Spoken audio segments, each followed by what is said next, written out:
Hello friends, welcome to யாஸ் recipes. இன்றைக்கி நம்ம ராகி இட்லி தான் எப்படி செய்யறதுன்னு பார்க்க போகிறோம்.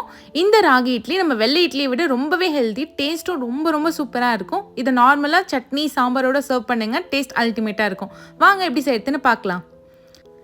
இப்போ ராகி நம்ம 2 கப் எடுத்துக்கலாம்.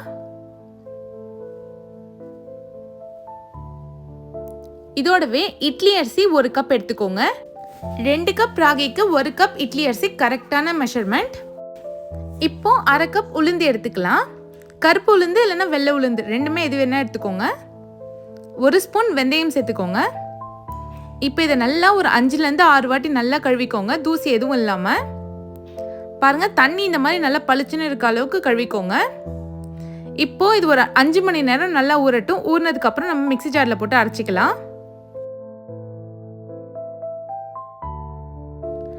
பாருங்க, கேவரு நல்லா ஊறிடுச்சு. இப்போ இதை நம்ம அரைச்சி எடுத்துக்கலாம்.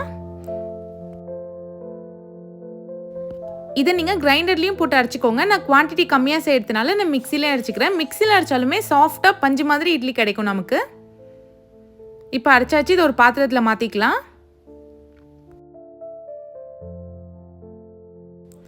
இப்போவே மாவுக்கு தேவையான அளவுக்கு உப்பு சேர்த்து நல்லா கையால் இந்த மாதிரி பசைஞ்சு விடுங்க.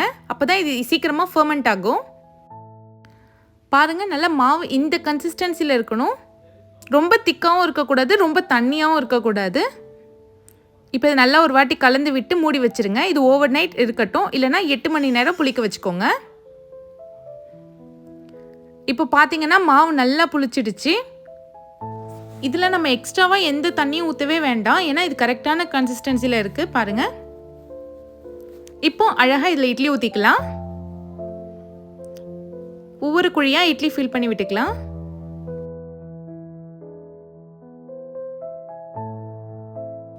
இப்போ இதை மூடி வச்சு ஒரு 8லேருந்து 10 நிமிஷம் வேக வச்சு எடுத்துக்கோங்க. பாருங்க, இட்லி நல்லா சூப்பராக ரெடி ஆயிடுச்சு. இட்லி பார்த்தீங்கனாலே தெரியும் எவ்வளோ சாஃப்டாக ஃப்ளஃபியாக இருக்குன்னு. எவ்வளோ சாஃப்டாக இருக்குது பாருங்கள். இது குழந்தைங்கள்லேருந்து பெரியவங்க வரைக்கும் எல்லாருக்குமே பிடிக்கும். டேஸ்ட் ரொம்பவே நல்லா இருக்கும். இதுலேயே நீங்கள் தோசை ஊற்றினா கூட தோசை செம்ம முருகலாக வரும். நல்லா மொறுன்னு தோசையும் ரெடி ஆயிடுச்சு. உங்களுக்கு எது பிடிக்குதோ அதை நீங்கள் செஞ்சு சாப்பிட்டு பாருங்கள். இந்த வீடியோ உங்களுக்கு பிடிச்சிருந்தா மறக்காம யாஸ் ரெசிபீஸ் சேனலை சப்ஸ்கிரைப் பண்ணிவிடுங்க. தேங்க்ஸ் ஃபார் வாட்சிங்.